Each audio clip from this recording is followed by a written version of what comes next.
हुए भी वह किसी का नहीं है, अनासक्त भाव से जीवन जीता है, वह ब्रह्म ज्ञानी है। इसके साथ ही साधक जनों, उपनिषद सार की जो बातचीत, एक दूसरे ब्रह्म ज्ञानी की चर्चा करनी थी, पर समय नहीं है। फिर कभी परमेश्वर अवसर देंगे तो महात्मा रेप वह भी छंदोग्य उपनिषद से ही हैं, कभी फिर समय लगा तो उसकी चर्चा कर लेंगे। आज पूज्यपाद स्वामी जी महाराज ने सत्संगति का प्रसंग उपदेश मंजरी, उपदेश रूपी पुष्प स्वामी जी महाराज हमें बांट रहे हैं। उपदेश मंजरी, उपदेश के पुष्प हमें बांट रहे हैं। मंजरी अर्थात पुष्पों का गुलदस्ता जिसे कहा जाता है, पुष्पपुंज जिसे कहा जाता है, वह बांट रहे हैं। कल उन्होंने ग्रंथ, स्वाध्याय इत्यादि के ऊपर चर्चा की थी, आज सत्संगति पर चर्चा करी है। बहुत सुंदर चर्चा साधक जनों। आज थोड़े समय के लिए सत्संगति ही की चर्चा कर लेते हैं। हम सब यहाँ सत्संगति ही तो कर रहे हैं, गुरुजनों के चरणों में बैठे हैं, मेरे गुरु महाराज विराजमान हैं यहाँ पर, हम सब उनकी सत्संगति में बैठे हुए हैं। सत्संगति के दो फल हुआ करते हैं साधक जनों, एक दृश्य फल होता है और एक अदृश्य फल होता है। दृश्य फल तो उसे कहा जाता है जो दिखाई देता है। आप बहुत देर से आ रहे हैं सत्संगति में, पहले साइकिल पर चला करते थे, अब आपके पास कार हो गई है, ये दृश्य फल है सत्संगति का। आप कहते हो जब से श्री राम शरणम जाना शुरू किया है तब से हम बहुत अमीर होते जा रहे हैं, हमारे पास मकान छोटा था बड़ा हो गया है, हमारे पास गाड़ी एक थी अब अनेक हो गई हैं, छोटी गाड़ी थी बड़ी हो गई है। ये दृश्य फल के अंतर्गत चीजें आती हैं। ये क्या फल है? ये तो कुछ नहीं है, ये तो सत्संगति के बहुत तुच्छ निम्न फल हैं। अदृश्य फल जो दिखाई नहीं देता वह सत्संगति का अपार फल है, बड़ा महान फल है। अभी आपने पढ़ा, सत्संगति हमारे मन को शीतलता प्रदान करती है। काश कोई ऐसी चीज होती मेजर करने वाली कि हाँ, आज अदृश्य रूप से सत्संगति ने हमें शीतलता प्रदान करी है, कि कितनी करी है कुछ पता नहीं चलता। अंतरंग निर्मल होते हैं सत्संगति से। अंतरंग, अंतरंग अर्थात जो भीतर के अंग हैं जो दिखाई नहीं देते, इसमें कोई परिवर्तन आ जाए तो दिखाई देगा, लेकिन चित्त में कोई परिवर्तन आए, मन में कोई परिवर्तन आए, वह कैसे दिखाई दे? अंतरंग निर्मल होते हैं सत्संगति से। ये साधक चलो, बेशक हम सबका अनुभव है, लेकिन पता नहीं चलता, लंबा प्रोसेस है। भक्ति सत्संगति से ही मिलेगी, श्रद्धा विश्वास सत्संगति से ही मिलेंगे, लेकिन कोई इंस्ट्रूमेंट्स नहीं ना मेजर करने के लिए कितनी भक्ति हमारे अंदर आ गई है, कितनी श्रद्धा हमारे अंदर आ गई है, कितना विश्वास हमारे अंदर आ गया है, जप करने की कितनी क्षमता हमारे अंदर आ गई है।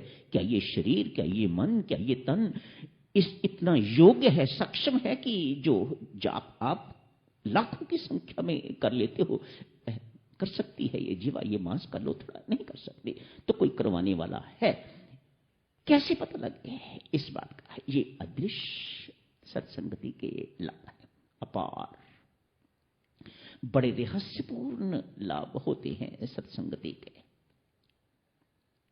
हम सब जानते तो हैं साधक चलो, लाभ होता है अदृश्य रूप से, बहुत कुछ व्यक्ति पाता रहता है। मानो यूं कहा जाए, हम जैसे पत्थर पर सत्संगति की चोट पड़ती ही रहती है, रोज पड़ती है। पत्थर अभी टूटा तो नहीं ना, लेकिन कब टूट जाए कुछ नहीं कहा जा सकता।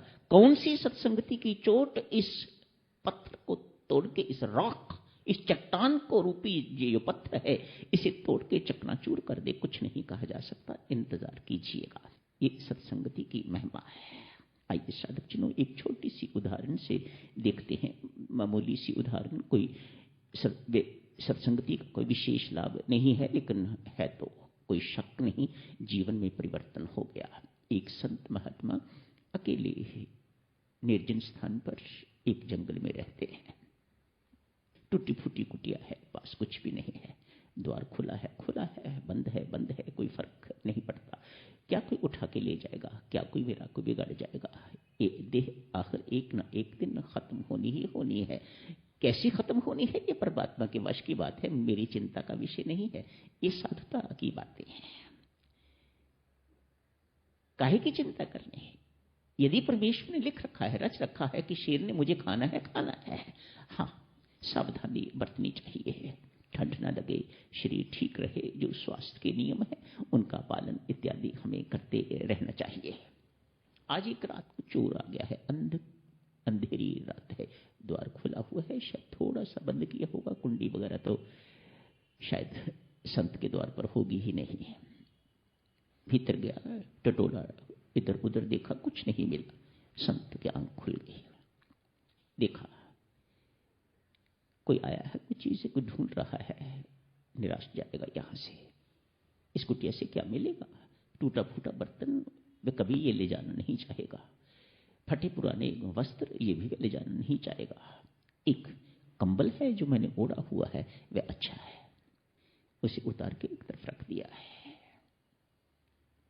उस कंबल को भी देखा, चोर को वह कंबल भी पसंद नहीं आया, इसलिए सोचा रहने देता हूं, ये इसी के काम आएगा।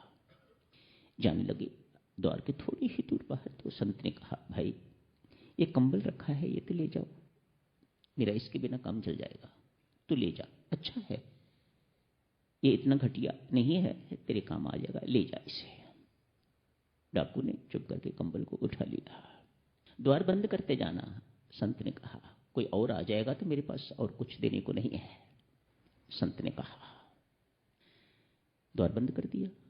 अरे बड़े नाशुक्रे हो, संत ने पीछे से कहा, कम से कम धन्यवाद तो करते जाओ, कंबल दिया है, एक गरीब के घर से, एक गरीब की कुटिया से कंबल मिला है, कम से कम धन्यवाद तो करते जाओ। मेरा धन्यवाद ना से ही परमात्मा का धन्यवाद करो, खाली हाथ तो नहीं जा रहे, कुछ तो मिला ही है यहां से। डाकू चला गया है, कंबल लेके द्वार बंद करके धन्यवाद करता हुआ बाहर निकल गया है, पकड़ा गया। मन में संशय उठते हैं ना, ये क्या सत्संगति का फल है कि चोर पकड़ा गया? कई बातें मन में उठा करती हैं सत्संग, अनजान अनभिज्ञ अज्ञानी लोगों के मनों में। साधु को बुलाया गया है एविडेंस के लिए, बेचारा चला गया है कचहरी। कौन कहता है इसने चोरी की है? प्रमाण है, इसके पास कंबल है, इसके पास कंबल है, तो इसका अर्थ ये नहीं है कि इसने चोरी करी है। अरे मैंने खुद कंबल दिया है इसे, खुद मैंने कहा था कि ले जा कंबल, इसने चोरी नहीं करी।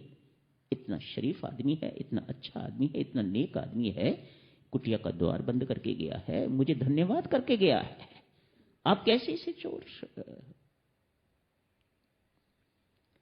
जज साहब ने चोर को छोड़ दिया। चोर क्या छूटा, संत महात्मा के सानिध्य ने भीतर का चोर निकाल दिया,